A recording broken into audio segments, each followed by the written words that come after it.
আসসালামু আলাইকুম প্রিয় এসএসসি 2027 সালের শিক্ষার্থীরা, আশা করি তোমরা সবাই অনেক ভালো আছো। তো আজ আমি তোমাদের সাথে তোমাদের সাধারণ গণিত বইয়ের অধ্যায় 4 সূচক লগাইল এই অধ্যায়ে থেকে আসা কিছু গুরুত্বপূর্ণ সংক্ষিপ্ত প্রশ্ন সমাধান করব। তো তোমাদের বিগত ক্লাসে আমরা 4.1 দুইটা সম্পূর্ণ শেষ করে ফেলেছি। তো আজ আমি তোমাদের সাথে তোমাদের 4.1 এর গুরুত্বপূর্ণ কয়েকটি কিউ অর্থাৎ সংক্ষিপ্ত প্রশ্ন সমাধান করব। তো এখানে প্রশ্ন 4টা দেওয়া আছে, এখানে 4টি প্রশ্ন দেওয়া আছে। এই 4টি প্রশ্ন আমরা আসলে সমাধান করব আজকের ক্লাসে। তো এই ক্লাসটি তোমরা ধারাবাহিকভাবে মনোযোগ সহকারে ক্লাসটি করার জন্য তোমাদেরকে বলবো। তো 1 নম্বর প্রশ্নটি কি বলছে, সরল করো। এখানে সরল করতে বলছে, এখানে একটা কোয়েশ্চেন আছে, এটাকে আমরা কি করব, সরল করব। তো এই জন্য আমাদেরকে প্রথমে প্রশ্ন লিখতে হবে। এখানে আমরা 1 দিয়ে প্রশ্ন সারা তুলে ফেলবো।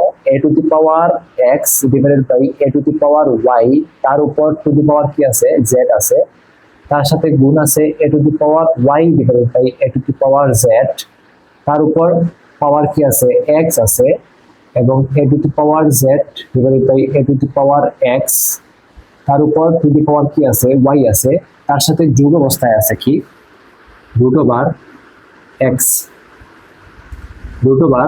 x inverse 1 into y into তার সাথে y ইনভার্স 1 ইন্টু z, তার সাথে গুণ আছে z ইনভার্স 1 ইন্টু x। এটা আছে, রাইট? এটা হলো আমাদের কোয়েশ্চন। তো এটা আমাদের সলভ করতে হবে, সমাধান করতে হবে।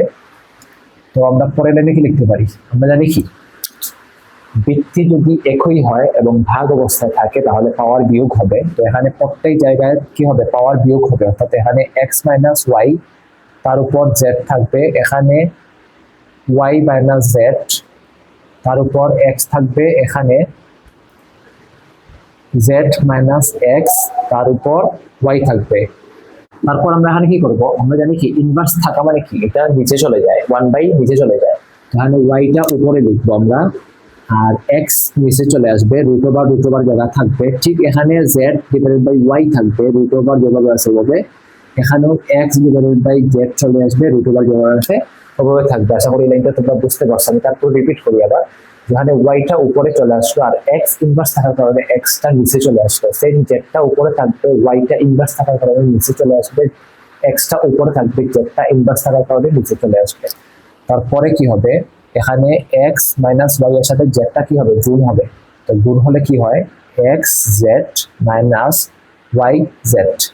ঠিক এখানেও a to the power y এর সাথে x-টা গুণ হবে, অর্থাৎ x y সাজিয়ে লিখলাম আমরা, x y মাইনাস x এর সাথে z গুণ হবে, x z।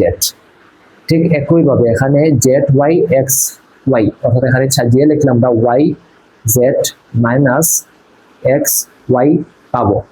এখানে দেখো রুট ওভার গুণ অবস্থায় আছে। তো রুট ওভার গুণ অবস্থায় থাকলে আমরা কি করবো, এখানে প্লাস দিব, রুট ওভার লিখে, যেহেতু গুণ আছে সুতরাং রুটের ভেতরের সবগুলো গুণ হয়ে উপরেরটা উপরে, নিচেরটা নিচে বসবে। তো এখানে উপরে y z x আমরা সাজিয়ে যদি লিখি তাহলে x y z পাবো। ঠিক নিচেও যদি আমরা একটু সাজিয়ে লিখি তাহলে আমরা x y z পাবো। তারপর এখানে x y z আর x y z উপরে নিচে একই আছে, অর্থাৎ এখানে কেটে যাবে। তারপর এখানে কেটে ফেললাম, এখানে এ এ এ বৃত্তি একই আছে এবং গুণ অবস্থায় আছে, তাহলে পাওয়ার কি হবে, যোগ হবে। তো এখানে আমরা পাওয়ার গুলো সব যোগ করে ফেলি। তো আমরা জানি কি যোগের ক্ষেত্রে চিহ্নের পরিবর্তন হয় না, যার কারণে এখানে চিহ্নের পরিবর্তন হবে না, যেভাবে আছে মানগুলো আমরা ওইভাবে লিখে নিব। আশা করি তোমরা এই লাইনটা বুঝতে পেরেছো। দেন এখানে রুট ওভার কিছুই থাকবে না, এখানে কি আসলে কিছুই থাকবে না, আসলে কি থাকবে, 1 থাকবে, রুটের উপর ভিতরে 1 থাকবে। তারপর আমরা যেটা করতে পারি, এখানে x z প্লাস, এখানে x z মাইনাস, এখানে y z মাইনাস, এখানে y z প্লাস, এখানে x y প্লাস, এখানে x y মাইনাস, সব কেটে যাবে। তাহলে এর উপরে পাওয়ার থাকবে কি, 0। আর এখানে রুট ওভার 1 মানে কি, 1 আসবে। তোমরা এটা কিভাবে বের করবা, ক্যালকুলেটর ইউজ করলে তোমরা এটা মান পেয়ে যাবে, রুট ওভার 1 = 1। তো আমরা জানি কি এর উপর 0 মানে কি 1 হয়, প্লাস এখানে 1 হবে, 1 এ আর 1 এ যোগ করলে কি হয়, 2 হয়। তো এটা হবে তোমাদের উত্তর। তো এই হলো 1 এর সমাধান। এখন আমরা 2 নম্বর অঙ্ক সমাধান করব। এখানে প্রমাণ করার কথা বলছে যে প্রশ্নে লেফট হ্যান্ড সাইডে একটা প্রশ্ন দেওয়া আছে, রাইট হ্যান্ড সাইডে ট্রু নির্ণয় করব। তো আমরা এটা সমাধান করতে আমাদের কি লাগবে, লেফট হ্যান্ড সাইড লিখে প্রশ্নটা শুরু করতে হবে। তো আমরা এখানে 2 নম্বর দিয়ে লেফট হ্যান্ড সাইড লিখবো। Left hand side is equal to কি আছে, a to the power p plus q divided by a to the power 2r, তার সাথে গুণ আছে a to the power q minus plus r divided by a to the power 2p, তার সাথে গুণ আছে a to the power r plus p divided by a to the power 2q, তার সাথে প্লাস 1। ওইটা সমাধান করলে আমরা কি পাবো, 2 পাবো। এটা সমাধান করি আমরা। তো আমরা জানি কি, ভিত্তি একই হলে পাওয়ার যদি ভিত্তি একই হলে ভাগ অবস্থায় পাওয়ারটা বিয়োগ হয়। তো এখানে ভিত্তি একই আছে a, পাওয়ার বিয়োগ করবো, অর্থাৎ এখানে এইটা -2r, ঠিক এখানেও q প্লাস r -2p, এখানেও r প্লাস p -2q, তার সাথে প্লাস 1। তারপরের লাইনে কি হবে, ভিত্তি একই আছে, গুণ অবস্থায় আছে, তাহলে পাওয়ার যোগ হবে। তো আমরা এখানে পাওয়ারটা যোগ করে ফেলি।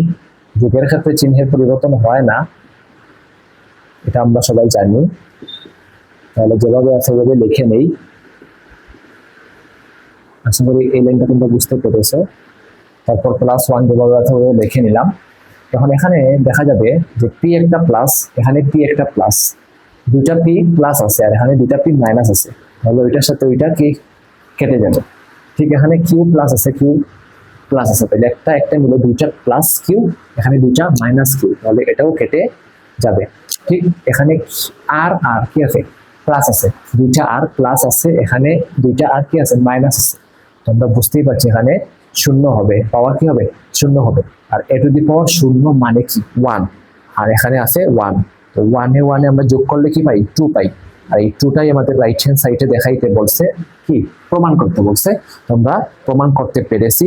তো এখানে লিখবো আমরা যে সুতরাং left hand side is equal two right hand side, এটা হলো প্রুভড, এটা হলো কি প্রুভড। তো এই হলো তোমাদের 2 নম্বর প্রশ্ন, যেটা প্রমাণ করতে বলছে left hand side is equal two right hand side. তো এই হলো তো তার প্রমাণ, ঠিক আছে। তো এখন আমরা 3 নম্বর অঙ্ক সমাধান করব।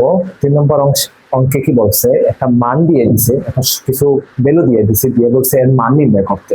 তো আমরা এটাকে মান নির্ণয় করব, ঠিক আছে। তো আমরা 3 নম্বর প্রশ্ন লিখে কি লিখবো, প্রশ্ন লিখবো x square y inverse 1 divided by x inverse 2 y, তার উপর হোল স্কয়ার, তার সাথে গুণ আছে root over y to the power 5 x inverse 6 divided by y inverse 3 x to the power 10। তো এটা হলো তোমাদের কি কোয়েশ্চন। আমরা এটা যদি পরের লাইন লিখতে যাই তাহলে কি করব, আমরা জানি ইনভার্স থাকা মানে ভাগ হয়ে নিচে চলে আসে। তো এখানে এক্স স্কয়ারটা উপরে, ওয়াইটা নিচে আসবে। ঠিক এখানে ওয়াইটা উপরে থাকবে, এক্স স্কয়ারটা নিচে চলে আসবে। তার উপর আছে পাওয়ার 2, এখানে আমরা পাওয়ার 2 লিখে নিব। তারপর এর সাথে গুণ আছে ওইটা, ওইটা এখানে দেখো রুট আছে। রুট থাকলে কি হয়, সম্পূর্ণরূপে পাওয়ার 1/2 আসে, হাফ চলে আসে। ওইটা সম্পূর্ণরূপে আমরা কি লিখবো, হাফ লিখবো। এটা একটু পরে লিখি, আগে আমরা এটাকে সাজিয়ে লিখি।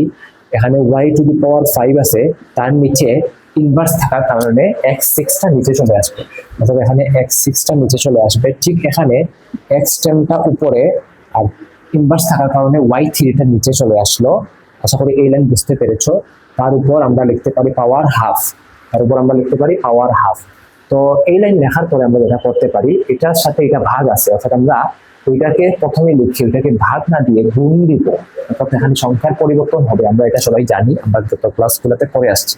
তো এখানে x square divided by y এর সাথে গুণ হবে, এক্স স্কয়ারটা উপরে চলে আসবে আর ওয়াইটা নিচে চলে আসবে।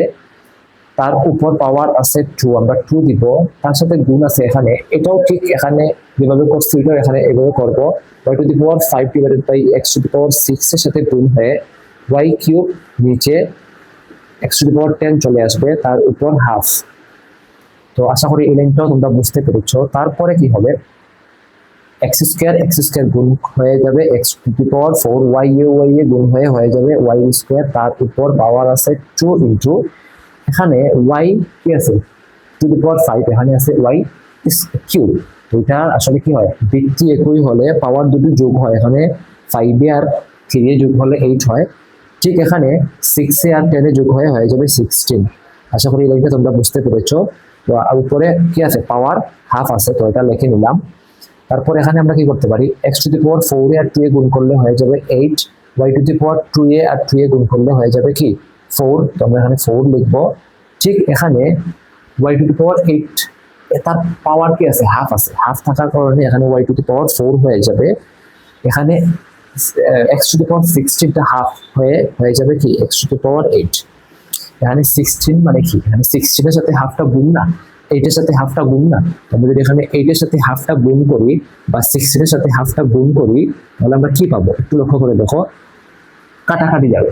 অর্থাৎ এখানে 2 এর সাথে 8 কাটে 4 থাকবে, এখানে 2 এর সাথে 16 কেটে 8 থাকবে। তো আমরা এটাই লিখছি, এখানে 8, এখানে 4, এখানে 8। আশা করি এইটা তোমরা বুঝতে পেরেছো।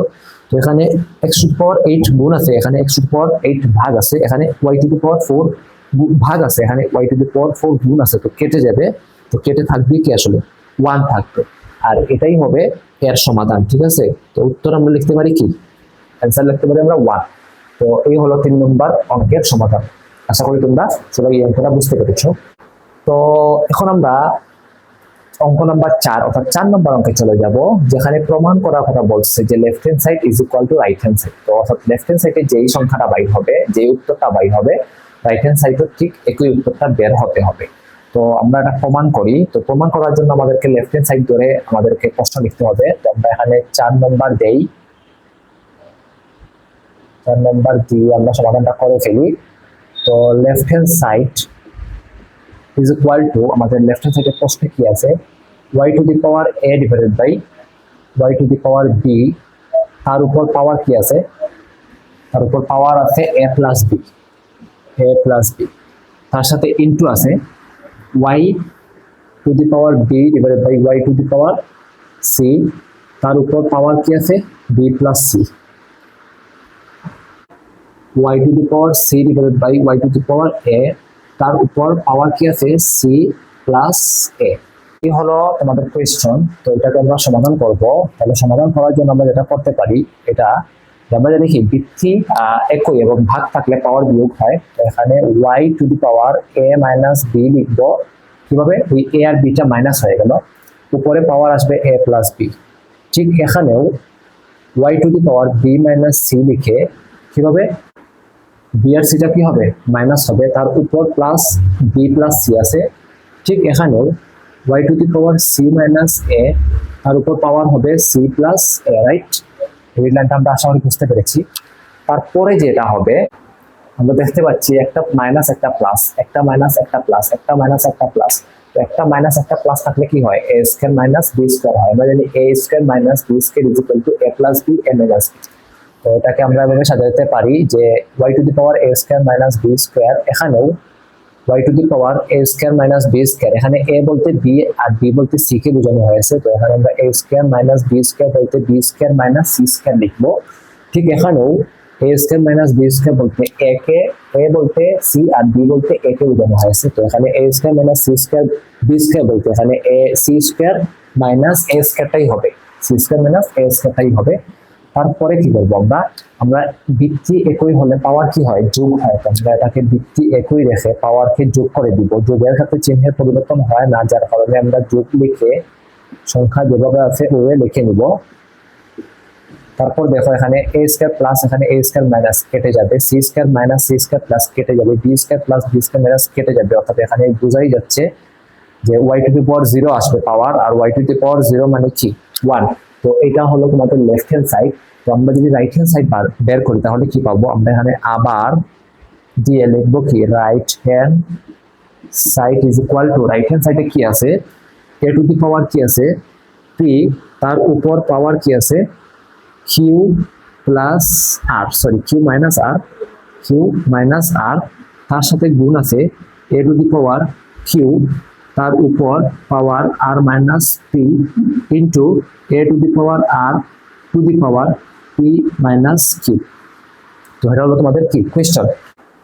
তো আমরা এটাকে যদি সাজিয়ে লিখি তাহলে কি পাবো, আমরা জানি কি এর উপর পাওয়ার পি তার উপর পাওয়ার কিউ মাইনাস আর, তো পাওয়ারে পাওয়ারে গুণ হয়, তো আমরা এখানে লিখতে পারি যে a to the power p q, a to the power p q minus a to the power p q লেখার পর আমরা লিখবো পি এর সাথে আর গুণ, অর্থাৎ এখানে পি আর হবে। ঠিক এখানেও পি এর সাথে কিউ এর সাথে আর গুণ হবে কিউ আর মাইনাস আর এর সাথে কিউ এর সাথে কি হবে পি গুণ হবে, অর্থাৎ পি আর পি কিউ।